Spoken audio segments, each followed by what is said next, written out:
With 24 senators present, Chair declares the presence of a quorum. Majority Leader. Yes, Mr. President. Before we proceed, may I just be allowed to acknowledge some guests from the gallery, guests of Senator De La Rosa, Mindanao State University Alumni Association, led by National President Engineer Samuel Sabenicio, LGU officials of Tubaya Gusan del Norte, led by Mayor Jimmy Beray, LGU officials of Birac Catanduanes, led by Mayor Sinforoso Sarmiento. Guests of Senator Gatchalian, Vice Mayor Alberto Giang Jr. of Burgos, Pangasinan. Guests of Senator Go, Vice Mayor Rondon Mercado of Minalin, Pampanga. Guests of Senator Pangilinan, Attorney Moslem Macarambon, Chairperson of the Marawi Compensation Board. And guests of Senator Ejercito, Legit Status Dance Crew. Mr. President, they won the 2025 World Hip Hop Dance Championship in Arizona, USA. We welcome them in this August chamber, Mr. President. To our aforementioned guests, welcome to your Senate. Majority Leader. Mr. President, the distinguished gentleman from Bukidnon, Senator Mig Zubiri, is seeking the floor. I move that he be recognized, Mr. President. The Honorable Mig Zubiri is recognized. You may proceed, sir. Thank you very much, Mr. President. Mr. President, I would like to move to declare the position of the Senate President as vacant, Mr. President. Is there any objection? Hearing none, the motion is approved. Chair will suspend session and ask Senator Jingo Estrada to kindly ascend the rostrum and preside over the session. Senate session is suspended. Mr. President, at this juncture, may I now move that we proceed with the election of the President of the Senate and recognize the distinguished gentleman from Bukidnon, Senator Zubiri, for his nomination. So move, Mr. President. An objection? There being none, motion is approved. Maraming salamat, Mr. President. Mr. President, I have the honor of nominating Senator Vicente C. Sotto III as Senate President. We already know him to be a leader of great integrity, as exemplified by his time as Vice Mayor of Quezon City, as Senate Majority Leader, as Senate Minority Leader, and of course, as Senate President. Having had the honor of working alongside him as his Majority Leader during the 17th and 18th Congress, I witnessed firsthand his peerless leadership and work ethic, and I can say with conviction that he has been nothing short of a reliable and trustworthy leader. As Senate President, he always led with fairness and transparency, and he led with an open ear and a decisive hand, ensuring unity and stability in the Senate at all times.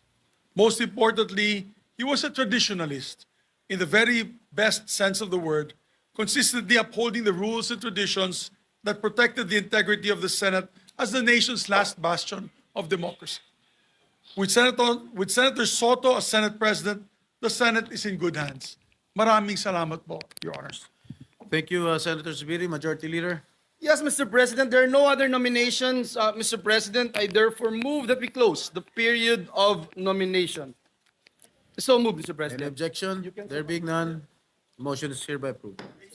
Mr. President, Senator Ligarda is also seeking the floor. I move that she be recognized, Mr. President. Senator Legarda is hereby recognized.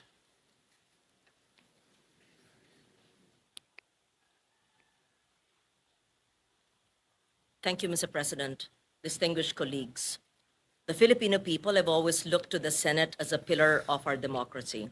In times of profound challenges, when our citizens yearn for clarity and wisdom, they expect us to steady the ship and steer it with a clear compass towards safer shores. They do not ask for eloquence alone, but for proof that we can all place country above self and that we can govern with discipline, foresight, and courage. Discipline to resist the distractions of partisanship and to keep public service anchored in principle. Foresight to craft laws that anticipate the future rather than merely react to crisis. And the courage to take the difficult but necessary decisions that secure the long-term welfare of our people, even when they come at significant political cost. Let me emphasize, leadership in this chamber is never a solitary duty. It is a shared guardianship of a trust that belongs to the Filipino people. The Senate at its finest when debate sharpens judgment and unity springs from conviction. This, I believe, is what Senator Vicente Tito Sotto III embodies and why I rise in support of his nomination as Senate President. During my first term long ago, I served as majority leader while he was minority leader. I witnessed his respect for balance and fairness, ensuring that this chamber remained a forum of reason and accountability. Later, as chair of the Committee on Finance under his Senate presidency, I saw his firm hand in guiding our work, listening to every voice, building consensus, reminding us constantly that governance must yield tangible results for the people. These are qualities tested by time and proven by service. Senator Tito Sotto commands respect through fairness, humility, and his ability to unite diverse voices. For these reasons, I second the nomination of Senator Vicente Sotto III as Senate President. Thank you, Senator Legarda. Mr. President, move for the previous motion, there being no other nomination. So move, Mr. President. It has been moved by the Majority Leader and seconded by Senator Lauren Legarda that the nomination be closed. Is there any objection? Hearing none, the motion is hereby approved. There being no other nominees for the position, Senator Vicente Sotto, the only nominee for the position of the Senate President, is hereby declared as the newly elected President of the Senate. Mr. President, may I move that we suspend the session to allow the newly elected Senate President to take his oath, Mr. President. Session is hereby suspended.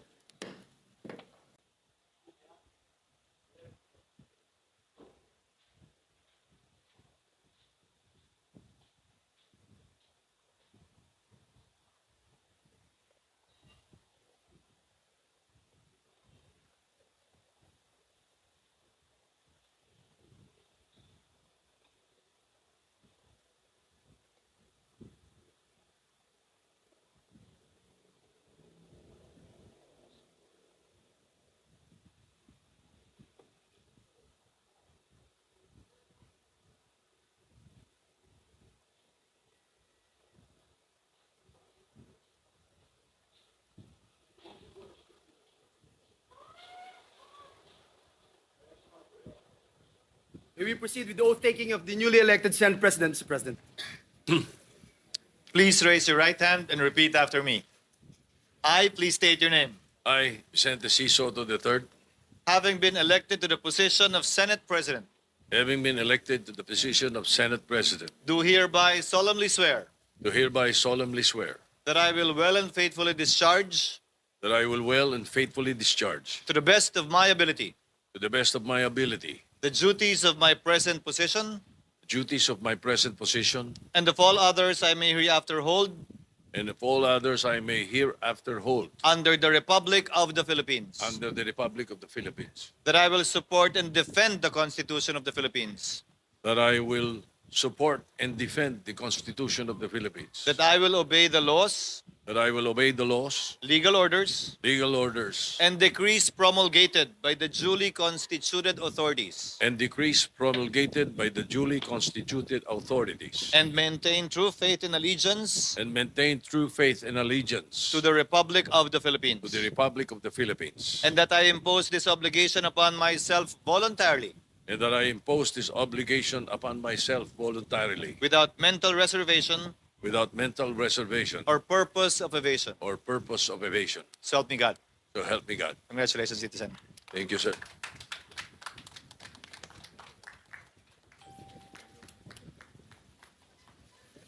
May I ask for a minute suspension.